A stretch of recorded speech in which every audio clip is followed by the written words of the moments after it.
செவ்வட்ட பூங்கொன்றின் அரை ஆர்சமன் வர்க்கமூலம் 332.7 அதன் கீழ் 11 சென்டிமீட்டர் ஆகும். மடக்கை அட்டவணையை பயன்படுத்தி கூம்பின் அரையை கிட்டிய முதலாம் தசமதானத்திற்கு காண்க. இப்பகுதி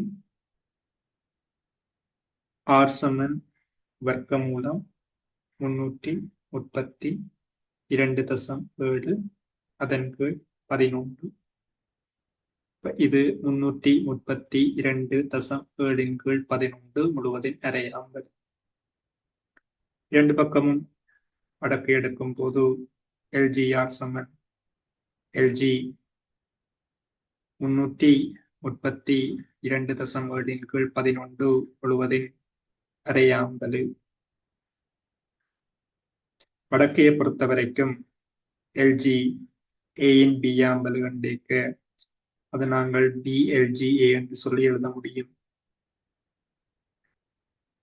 இப்ப இங்க அரையாகிய பலுவை குணகமாக கொண்டு வந்து அரை எல்ஜி 332.7 கீழ் 11 என்று எழுத முடியும்.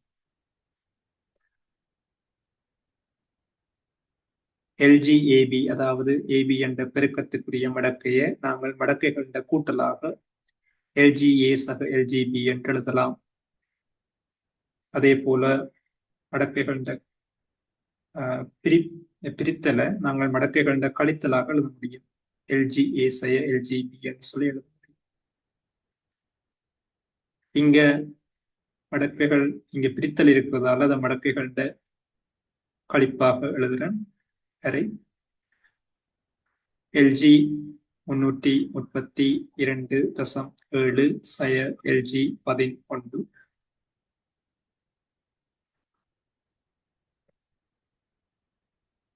முன்னூற்றி 32.7 வரும்போது தசத்துக்கு முன்னால 3 இலக்கங்கள் இருக்கு.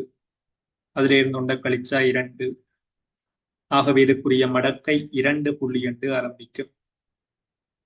தசத்துக்கு முன்னால எத்தனை இலக்கம் இருக்கோ அதுல இருந்து கழிச்சு போட்டு மடக்கை எழுதுவோம். 3 இலக்கம் 3 1 போனா 2. ஆகவே 2 புள்ளி.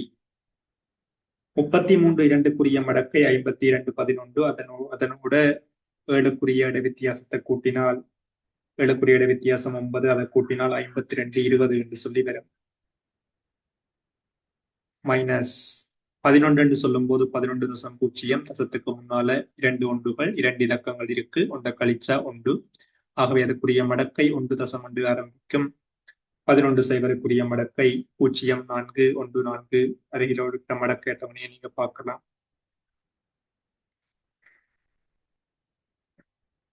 கழிக்கைக்குள்ள தசங்கள் நேருக்கு நேரா இருக்க வேணும்.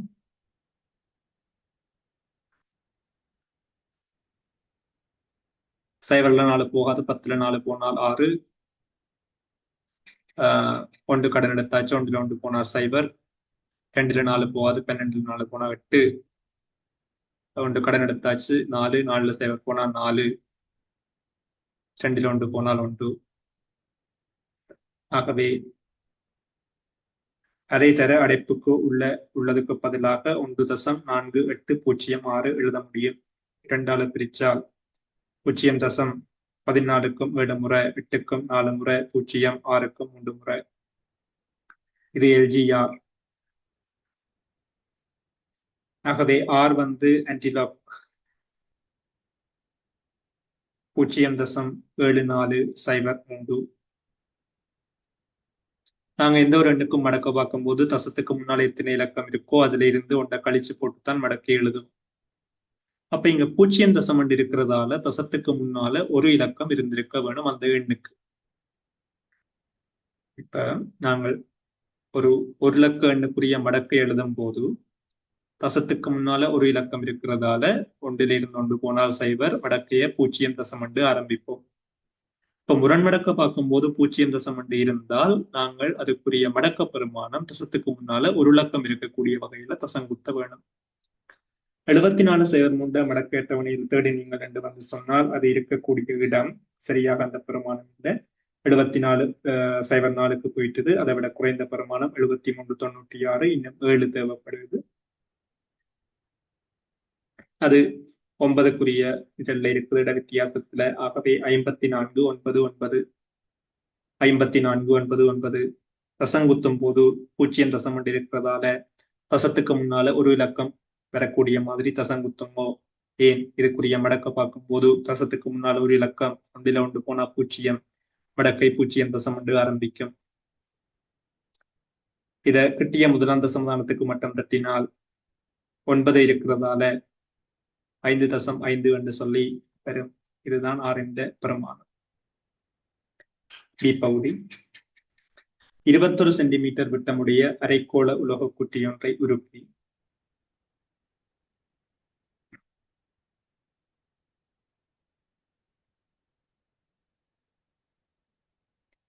21 சென்டிமீட்டர் விட்டமாம். விட்டம் என்று சொல்லும் போது அரையின் 2 மடங்கு.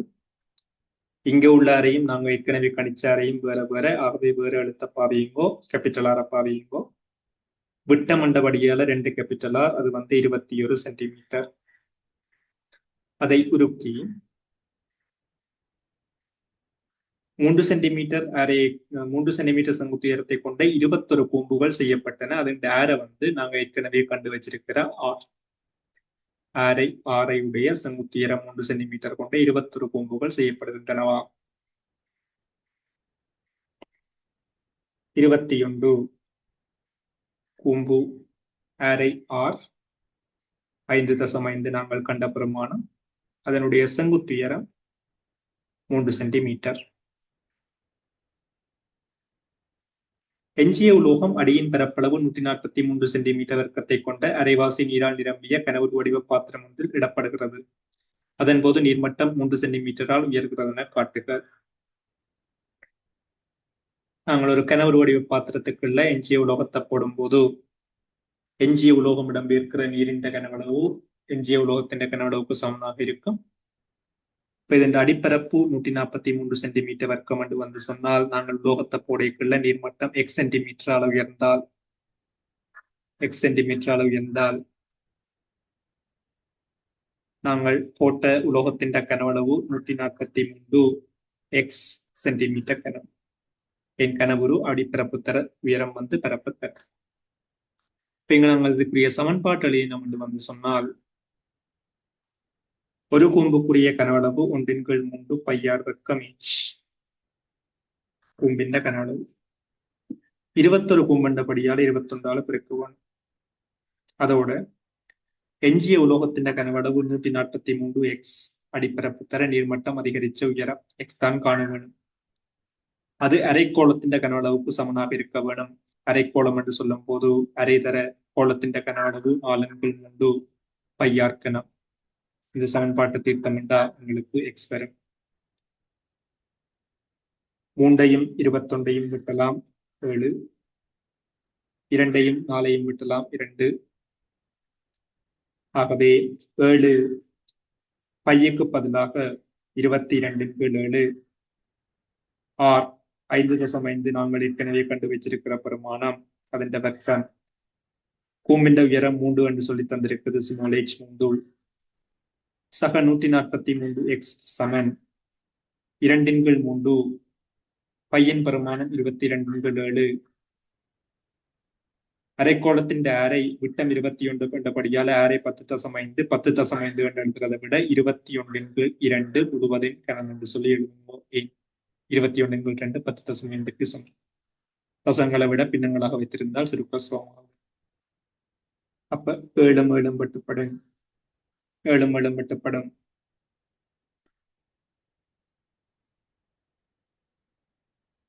அதே நேரம் எல்லா உறுப்பையும் ஒரு 11ஆல பிரிச்சால் 11 2 22, 143 11ஆல பிரிச்சால் 11 1 11, 3 மிகுதி 33க்கும் 11 33, 22 11ஆல பிரிச்சா 2. 3 6 6 தர 5.5 வர்க்கம் சக 13x சமன் 2 4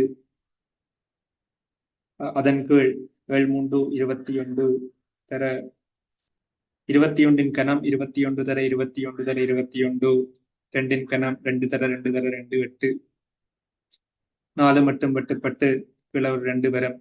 21 21 வெட்டுப்படும்.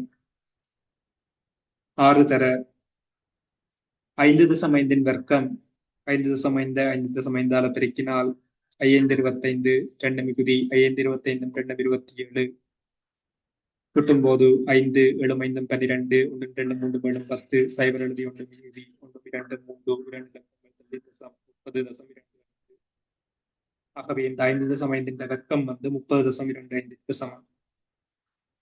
சக 13x சமன் 21 வர்க்கம் 441 அதன் கீழ் 2. 6 30 பெருக்கும் போது 6 5 30 3 மிகுதி 6 2 12 3 15 1 மிகுதி 6 0 0 1 3 6 3 18 2 இலக்கங்கள் தள்ளி தசம் 181.5. சக 13x சமன் 441 2 பிரிச்சால் 220.5. ஆகவே 13x சமன் 220.5 181.5 போகும்போது மறை 181.5 வரும். 220.5 100 ஸ்ரீயப்பள விட்டுட்டான் 6 5 30 3 மிச்சம் 6 2 12 3 15 சரியா நினைக்கிறேன்.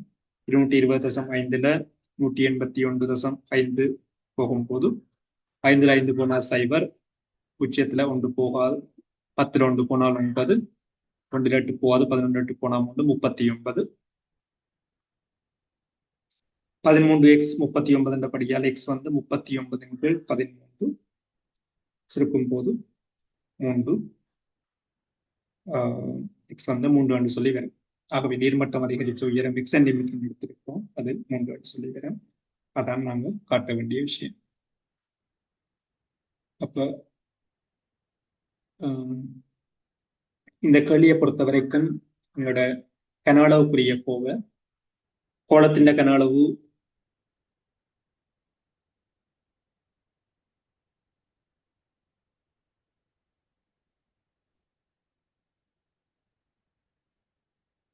நாலெண்கள் 3 பையாக்கணும். இப்போ ஒரு செவ்வட்ட உருளை என்று பார்த்தீங்கன்னா குறுக்குவட்ட எண்கணும் சி. ஆகவே அடிப்பரப்பு பையார் வர்க்கத்தை உயரம் ஏச்சால பெருக்கும் போது அதற்குரிய கன அளவு கிடைக்கும் பையார் வர்க்கம் h. அடிப்பரப்பு சீராக இல்லாமல் அடிப்பரப்பு அதாவது குறுக்குவட்டை குறைந்து கொண்டு செல்லுமாக இருந்தால் அவ்வாறான உருக்களுக்கு ஒண்டங்கள் 3 என்ற குணகம் அடிப்பரப்பை பெருக்கும். ஏன் கன அளவு கொஞ்சம் குறைவு. இப்போ ஒண்டங்கள் 3 பையார் வர்க்கம் h. அப்ப இந்த மடக்கையோட சம்பந்தப்பட்ட இந்த கேள்வி தனிய சுருக்கலம் இந்த சமன்பாடுகளையும் மட்டும் பாவிச்சு நிதானமாக சுருக்கி நீங்கள் இறுதி விட எடுக்கக்கூடிய மாதிரி இருக்கும்.